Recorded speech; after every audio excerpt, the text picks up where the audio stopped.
Bismillah, alhamdulillah, wassalatu wassalamu ala rasulillah. My brothers and sisters in Islam, what is the best dua for the last 10 nights of Ramadan? Aisha radiallahu anha asked this very same question to Nabi sallallahu alayhi wasallam. She said to him, Ya Rasulullah, if I was to capture Laylatul Qadr, if I was to witness Laylatul Qadr, what should I say? Nabi sallallahu alayhi wasallam teaches her to say, Allahumma innaka afuwun tuhibbul afwa fa'fu anni. Powerful, incredible dua. A dua is teaching us that during these last 10 nights, we need to live with the name of Allah, Al-Afu, the one who pardons and the one who forgives. So in this dua we say, Allahumma innaka afu. Oh Allah, you are Al-Afu. Al-Afu is the one who forgives and the one who pardons. It is more than the name of Allah, Al-Ghafur, because Al-Afu means to wipe away the sin altogether. So the consequence of the sin is removed. You don't face any worldly consequences for the sin. Because every sin has a consequence. There are some sins in which the consequence of a person is humiliated in this worldly life. Or maybe some knowledge is taken away from him. Or maybe some evil comes towards him. These are consequences of sins. The name of Allah, Al-Afu, if Allah Azza wa Jal was to give you afu for your sins, then He wipes away the sin and He removes its consequence. He takes away its consequence. And that you will not be questioned about that sin in the grave, and you will not be punished for it in the grave, and you will not be questioned about it on the day of judgment. Allahu Akbar. This is the name of Allah, Al-Afu. You see, how much are we in need of Afu Allah subhanahu wa ta'ala? How much are we in need of this name of Allah subhanahu wa ta'ala? And the best time to ask Allah for this are the days and the nights that we're living in now. So make the most of it as we are in these last 10 nights of Ramadan. Allahumma innaka afu. Al-ulama rahimahumullah, they say, al-afu, the Arabs, they used to say, afat al-rihu al-athar. Afat al-rihu al-athar. This is where the name of Allah, al-afu, comes from. Let's say you're walking on sand and you made footprints. Obviously, can easily be tracked. Your footprints are there. They are present. So when the wind comes, a strong wind, and it blows the sand, it removes your footprints completely. No one will have a clue that you ever walked here. This is what Al-Afu means. That the sin is completely removed and it's wiped away. It does not exist in the record at all. Allahu Akbar, Allahumma innaka afu. And then look at this. You're saying, tuhibbul afu. You love to forgive and you love to pardon. Who do you know on earth that loves to forgive? If you wronged against someone once, twice, 3 times, that's it.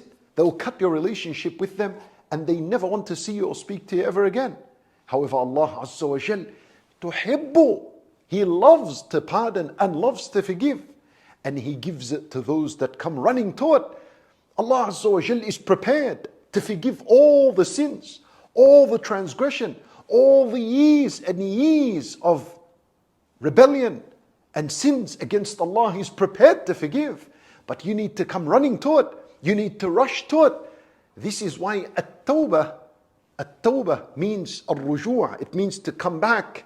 The idea of at-tawbah, the idea of seeking forgiveness, is that a person has moved far away from Allah Azza wa Jal and now he's coming back. Tuhibbul afu. Allah Azza wa Jal loves for the servant to come to Him, and Allah loves to forgive. Subhanallah, did you know this about Allah? Well, you're going to know it when you read this part of a dua, tuhibbu al-afu. Wait a second and stop a minute and just keep saying tuhibbu al-afu. Internalize the idea and the concept of the fact that Allah loves to forgive. And then ask yourself, do you know anyone that loves to forgive? Allahu Akbar. Then and only your heart will be filled with the tawheed, with la ilaha illallah. And then at the end of this dua, you make your request. You say, fa'afu anni, pardon my sins, forgive my sins. Now you are showing desperation and need for Allah subhanahu wa ta'ala. And that's the thing you want to focus on during these last 10 nights, because the dua is very special all year round. But it is extra special in Ramadan, and even more special in the last 10 nights. And imagine you're making this dua while you are in a salat. This is extra special. This is This is the highest degree and level of dua a person can ever make. In a salat, this is why al-ulama rahimahumullah, they said that a person's salat, yani his night prayer during the last 10 nights of Ramadan, a person's salat that is filled with dua is better than a person who prayed the nights of the last 10 nights and did not fill them with dua, because this is the time for it. So always engage with this dua during the day and during the night. Allahumma innaka afu tuhibbul afu fa'fu anni. Allahu Akbar.